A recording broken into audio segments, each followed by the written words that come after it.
건강한 흙과 풍성한 수확, 칼슘과 유황 따로따로 주는 번거로움을 없앤 칼슘 유황 비료는 생산성과 당도, 향, 저장성은 높이고 각종 병충해 예방에 효과적입니다.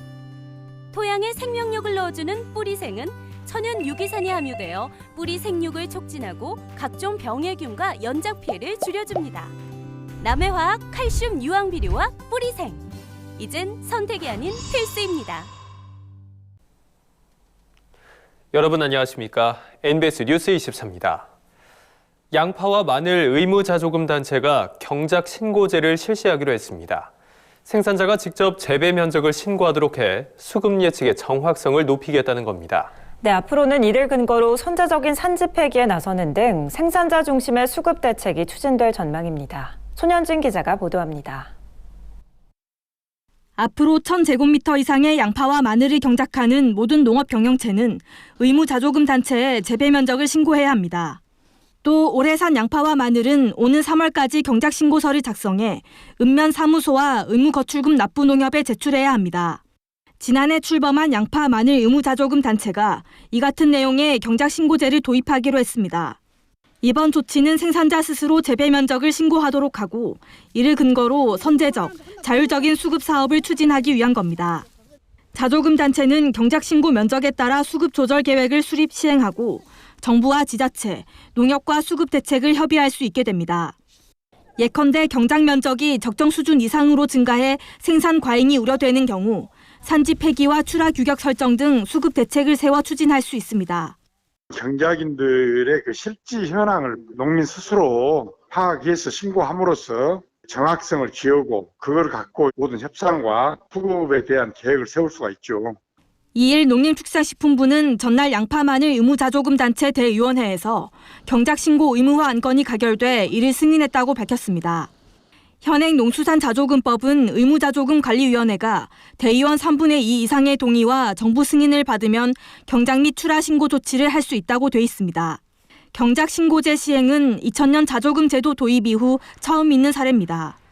정부는 앞으로 더욱 정확한 관측 정보를 제공하도록 노력하는 한편 자조금 단체의 수급 조절 계획을 적극 지원하겠다는 방침입니다.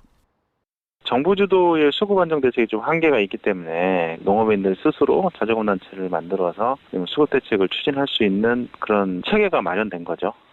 생산자가 직접 신고한 재배 면적에 따라 자조금을 조성하면 거출 금액의 정확성을 높일 수 있다는 것 또한 장점입니다. 다만 제도 참여에 대한 강제성이 사실상 없는 만큼 제도를 어떻게 조기 안착시킬지가 관건입니다. 2, 3월 달에 최대한 많은 분들이 경작 신고를 할 수 있게끔 지역에서 인력을 좀 채용해서 경작 신고를 좀 더 높이려고 하고 있고 행정하고 농협이 좀 적극적으로 같이 해서 조기에 정착될 수 있도록 추진을 하려고 합니다. 그동안 양파와 마늘 농가 소득에 큰 피해를 입혔던 수급 불안, 가격 폭락 사태를 더는 되풀이해서는 안 된다는 농민들의 열망이 산지 중심의 수급 대응 강화로 이어지고 있습니다. MBS 뉴스 손현진입니다. 정부가 올해부터 미허가 가설 건축물을 외국인 근로자 숙소로 사용할 경우 고용 허가를 내리지 않기로 해 농업계에 혼란이 일고 있습니다. 코로나19와 자연재해로 인력 수급에 어려움을 겪었던 지난해 상황보다 악화될까 우려하는 농가가 적지 않은데요. 이에 농민단체가 이번 조치를 규탄하며 즉각 철회를 요구하는 기자회견을 열었습니다. 권소환 기자입니다. 한국농업경영인 중앙연합회가 최근 정부 세종청사 고용노동부 앞에서 정부의 외국인 근로자 숙소 기준 강화 정책 철회를 촉구하는 집회를 열었습니다. 정부가 올해부터 비닐하우스 안에 가설 건축물을 외국인 근로자 숙소로 제공하면 고용 허가를 내주지 않기로 하면서 농업계가 큰 어려움에 처했다는 겁니다. 마땅한 대안도 없이 새롭게 되시는 기준을 따르라는 것입니다. 이를 존중하지 못할 시 고용 허가를 불허하겠다는 것은 우리 농업인들에게는 폐업 선고와 같은 것입니다. 한농연은 미허가 가설 건축물이어도 필수 시설을 제대로 갖춘다면 고용 허가를 받을 수 있게 해달라고 촉구했습니다. 대지를 새로 매입해 숙소를 짓는 것이 사실상 불가능하며 농지에 지은 숙소를 신고하기 위해 전용을 하는 일도 쉽지 않다는 겁니다. 1월 후에 농지 전용 및 성질 변경을 해야 할 텐데 이 또한 간단한 문제가 아닙니다. 필수 시설을 갖춘 미허가 숙소에 대해서는 외국인 근로자 고용 및 중고시설로 허가를 내줘야 한다고. 또 외국인 근로자가 사업장 변경을 요청하면 허용하기로 한 점도 인력난으로 어려움을 겪는 현실을 헤아리지 못한 처사라고 비판했습니다. 도입 과정에 대한 문제점도 제기됐습니다. 제도 개선 과정에서 농업계와 충분한 협의가 이루어지지 않았다는 겁니다. 정부의 갑작스러운 제도 변경으로 혼란이 가중되고 있어 대책 마련이 시급하다는 주장입니다. 한농연은 근로자의 생활 여건 개선 필요성에 공감하면서도 막연한 규제가 아닌 농업과 농촌의 현실을 반영한 대책을 강구해야 한다고 설명했습니다. 농업 분야는 생산성 유지를 위해 외국인 근로자에 기댈 수밖에 없으며 그 의존도도 앞으로 더욱 높아질 것이다.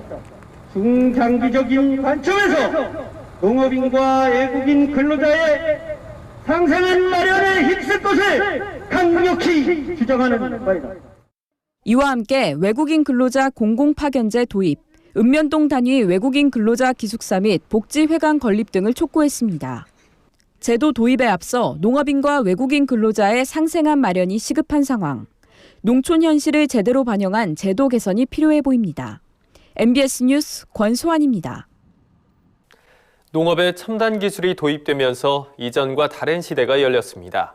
사람이 해야 할 일을 기계가 모두 자동으로 해주고 컴퓨터만 있으면 도매 시장에 가지 않아도 대량 유통이 가능해진 건데요. 스마트팜과 온라인 도매 거래 시스템은 농업의 디지털화의 두 축이라고 할 수 있습니다. 2021 농정 이슈 점검 5번째 순서로 농업의 디지털 대변혁을 강창호 기자가 짚어봤습니다. 디지털 기술의 도움을 받아 편하게 농사를 지으면서도 농산물의 생산량을 더 늘릴 수 있는 스마트팜. 농촌 고령화와 일손 부족을 해결할 신기술로 주목받고 있습니다. 정부도 스마트팜 보급 확대를 적극적으로 추진 중입니다. 특히 노지 스마트팜 개발에 앞장서고 있습니다. 그동안 노지 농업은 노동 집약적이고 관행에 의존하는 경향이 강했습니다.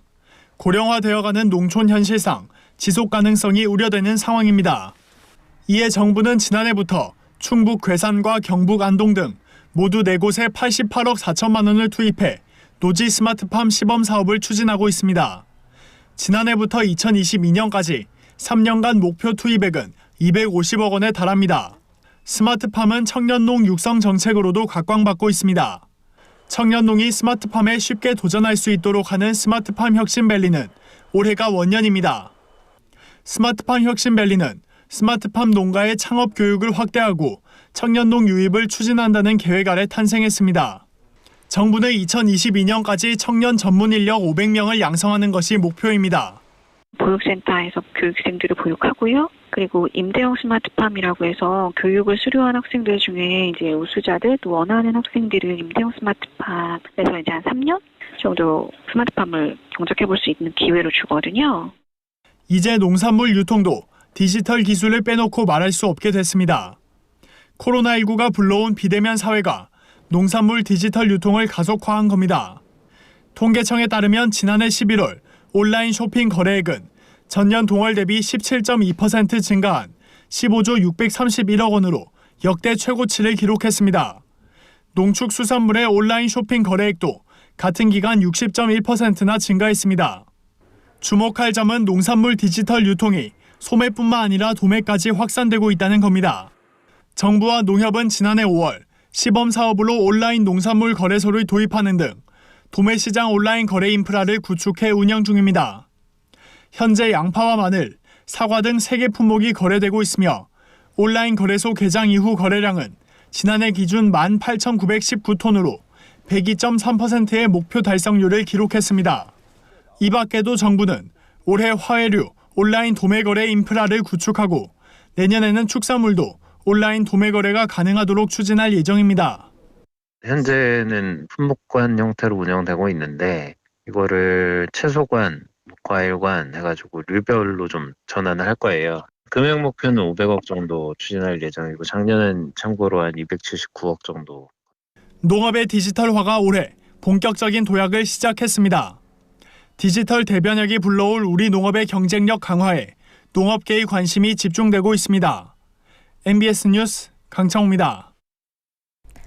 이성희 농협중앙회장이 취임 1주년을 맞아 충남 당진의 청년 농업인 스마트팜을 찾았습니다. 청년농 육성과 디지털 농업의 중요성을 강조한 이 회장은 청년농들이 스마트팜의 선도적인 리더로 자리매김할 수 있도록 이들에 대한 육성 지원을 강화하겠다고 강조했습니다. 김인경 기자가 보도합니다. 이곳은 오이와 딸기, 토마토가 자라는 농장입니다. 보통의 시설하우스와 다른 점이 있다면 온습도와 광량, 관수 등을 모두 자동으로 조절할 수 있는 스마트팜이란 겁니다. 0.9헥타르 2,700평의 오이 스마트팜을 운영하는 이들은 모두 30대. 대학에서 항공기계와 금속공학, 경영학을 전공했는데 농업에서 미래를 발견하고 농업에 뛰어든 청년 농업인들입니다. 30살 김수성 씨는 농협청년농부 사관학교에서 이론과 실습 교육을 모두 마치고 지난해 당진시에서 이곳 청년창업농 임대농장을 분양받았습니다. 오이를 재배하며 분홍의 꿈을 키워가고 있는 김 씨는 올해 연매출 4억 5천만 원, 연수익 2억 원 이상을 올릴 것으로 내다보고 있습니다. 취임 1주년을 맞은 이성희 농협중앙회장은 지난 2일 이곳 당진의 청년농 스마트팜을 방문했습니다. 지속가능한 농업농촌의 발전을 위해선 청년농업인 육성과 디지털 혁신이 무엇보다 중요한 데다 농업 현장에서 직접적인 소통을 통해 청년농 실익 지원을 강화할 필요가 있다는 이 회장의 의중이 반영된 겁니다. 이 회장은 김홍장 당진시장, 충남 지역 청년농 등과 간담회를 열고 현장의 어려운 점을 직접 청취하며 농협의 역할을 확대하겠다고 강조했습니다.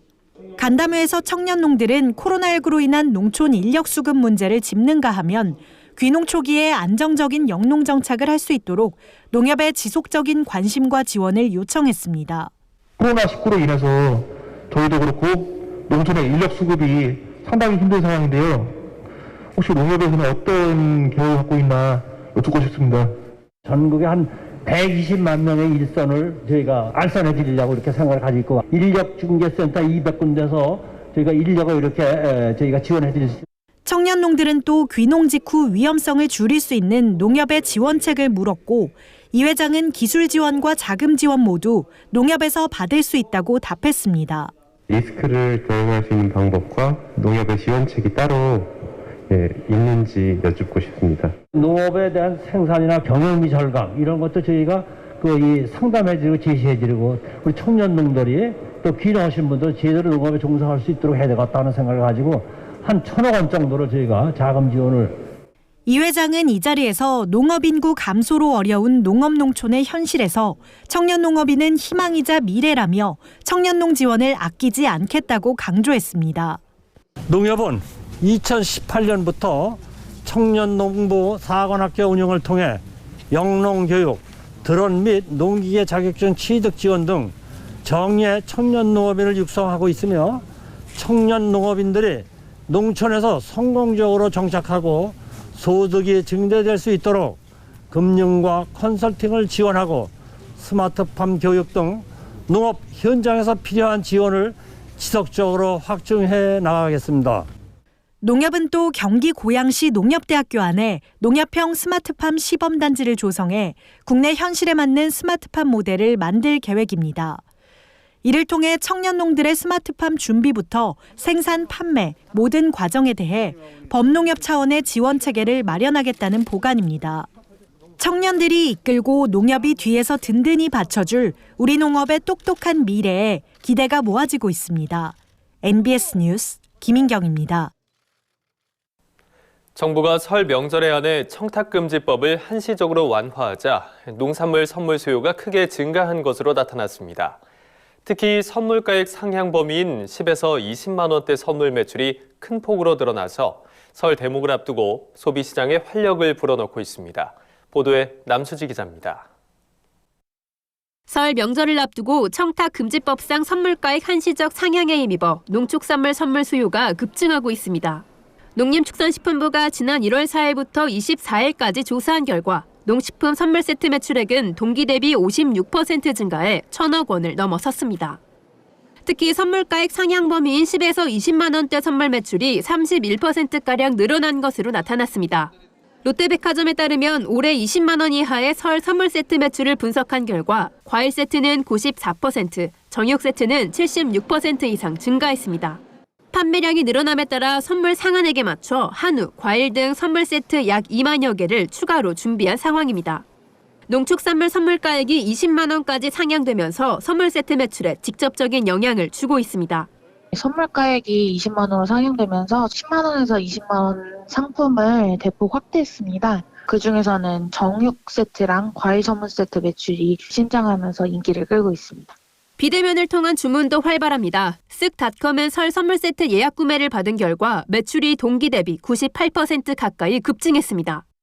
특히 상향된 선물가액에 맞춰진 신선식품 세트 판매가 크게 늘었는데 정육 세트와 과일 세트는 지난해와 비교해 각각 200% 이상 매출이 늘었습니다. 사회적 거리두기가 계속 지속이 될 것으로 보임에 따라서 비대면으로 선물 세트를 구입하시는 경향이 많이 늘어난 것 같습니다. 사전 예약 판매 실적을 분석을 했는데 210% 정도 성장을 했고요. 이게 전체 매출 향상에 가장 큰 영향을 미쳤습니다. 평소보다 비싼 선물을 보내려는 소비자들도 늘었습니다. 코로나19로 인해 설에 고향을 방문하지 못하면서 귀성여비가 줄어든 만큼 그 비용이 선물 세트에 반영되고 있는 겁니다. 현대백화점에 따르면 20만 원 이상의 고가제품에 대한 수요가 지난해보다 높아진 것으로 조사됐습니다. 상대적으로 가격대가 높은 선물 세트의 판매가 크게 늘었습니다. 한우의 경우 20만 원 이상 프리미엄 한우 세트가 판매 상위 1위부터 10위까지를 전부 차지하기도 했습니다. 한편 농식품부는 오는 10일까지 대한민국 농알 갑시다 설 특별전을 대대적으로 추진해 설 명절 농식품 선물 보내기 운동을 확산시킬 계획이라고 밝혔습니다. MBS 뉴스 남수지입니다. 국토교통부가 최근 마을주민 보호구간 2단계 기본계획을 발표했습니다. 지난 2015년부터 4년간 진행한 시범사업 결과 실제로 교통사고 감소에 효과가 큰 것으로 나타났는데요. 이에 따라 2단계 기본계획에서는 국도 주변 안전관리 구간을 확대하기로 했습니다. 김하은 기자가 보도합니다. 2016년 전국 국도 주변에서 발생한 교통사고 보행 사상자 수는 1,823명, 2019년에는 2,291명으로 사상자 수는 해마다 계속 증가하고 있습니다. 국토교통부는 마을 주변 국도에서 발생하는 보행자 교통사고를 방지하기 위해 마을 주민 보호구간 2단계 기본계획을 수립하고 올해부터 3년 동안 마을 주변 국도 180곳에 마을 주민 보호구간 개선 사업을 진행한다고 밝혔습니다. 이번 사업에는 총 360억 원이 투입됩니다. 마을 주민 보호구간은 어린이 보호구역처럼 마을 시작 지점 전방 100m부터 끝나는 지점 후방 100m까지 구간을 설정해 안내 표지판을 달고 과속 단속 등을 하는 구간을 말합니다. 국토부는 이 구간에 노면 표시, 미끄럼 방지 포장, 과속 단속 카메라 등 교통안전시설을 설치해 지난 2015년부터 4년간 시범 사업을 실시한 바 있는데 실제 교통사고 감소에 긍정적 효과를 거둔 것으로 조사됐습니다. 사업 시행 이후 해당 구간의 교통사고 건수는 2015년 660건에서 2018년 458건으로 30.6% 감소했고 사망자와 부상자를 합친 사상자 수도 2015년 1,236명에서 2018년 811명으로 34.4% 줄어든 것으로 나타났습니다. 이에 국토부는 2019년부터 2020년까지 마을주민 보호구간 1단계 기본계획을 수립해 152곳을 개선했으며 올해부터 3년간 진행될 2단계 기본계획에서는 우선적으로 개선이 필요한 전국 75개 시도의 180개 구간을 마을주민 보호구간으로 선정했다고 밝혔습니다. 국토부는 이번 계획을 통해 마을 주민들의 교통안전에 대한 체감 효과가 클 것으로 기대된다며 지자체도 적극 동참해 줄 것을 당부했습니다. 작년에는 20년 9월에 그 지침도 마련을 해서 각 지역 자치단체에서도 이 부분을 확대해서 시행할 수 있도록 했습니다. 그래서 지자체 관리 구간에도 사업 확대 기반이 좀 조성되기를 기대하고요. 이를 통해 보행 환경을 개선해서 교통사고 저감에 기여할 것으로 기대합니다. 한편 선정된 후보지들의 관할 도로관리기관에서는 관할 경찰서와 협의해 마을주민 보호구간의 제한 속도를 시속 10km에서 30km로 제한할 방침입니다. MBS 뉴스 김하은입니다. 다음은 간추린 뉴스입니다. 국립종자원이 2021년 파종용 콩팥 정부 보급종 종자를 신청 접수받습니다. 이번에 신청받는 콩 보급종 종자는 일반 콩 7품종 대원, 대풍 등 1,055톤과 나물콩 한 품종 풍산나물 138톤으로 모두 1,193톤입니다. 팥 보급종 종자는 한 품종 알알이 25톤이며 미소독 종자만 신청할 수 있습니다. 올해 콩팥 보급종이 필요한 농가는 오는 4월 9일까지 시군 농업기술센터나 읍면동 주민센터에서 문의 및 신청이 가능합니다. 신청한 보급종 종자는 4월 1일부터 지역 농협을 통해 공급될 예정입니다. 농촌진흥청이 홍잠 첨단기 복합제 관련 기술을 산업체에 기술 이전하고 산업화 기반 구축에 나선다고 최근 밝혔습니다. 이번 기술 이전 체결로 홍잠 첨단기를 활용한 다양한 제품이 개발돼 농가 소득 증대는 물론 국민 건강 증진과 일자리 창출 효과까지 기대됩니다. 농진청은 홍잠 첨단기 복합제의 인지기능 개선 효과 및 작용 기전을 한림대학교와 함께 구명하고 홍잠 첨단기 복합제를 인지기능 개선 건강기능 식품으로 등록하기 위한 인체 적용 시험을 명지대학교와 함께 진행하고 있습니다. 농림축산식품부가 코로나19 장기화로 어려움을 겪고 있는 농업인을 지원하기 위해 설맞이 농촌 융복합 산업 우수 제품 특별기획전을 실시합니다. 이번 기획전을 통해 농촌 융복합 산업 인증 우수 제품을 할인된 가격으로 온 오프라인에서 구매할 수 있습니다. 온라인 기획전은 우체국 쇼핑몰에서 진행되며 오프라인 기획전은 전국 하나로마트 10곳과 안테나숍 41곳, 비욘드팜 2곳에서 진행됩니다. 농식품부 관계자는 국산 농산물로 만든 다양한 농촌 융복합 제품을 저렴하게 구입할 수 있는 기회가 되길 바란다고 말했습니다. 저희가 준비한 소식은 여기까지입니다. NBS 뉴스 24 마칩니다. 함께해 주신 여러분 고맙습니다.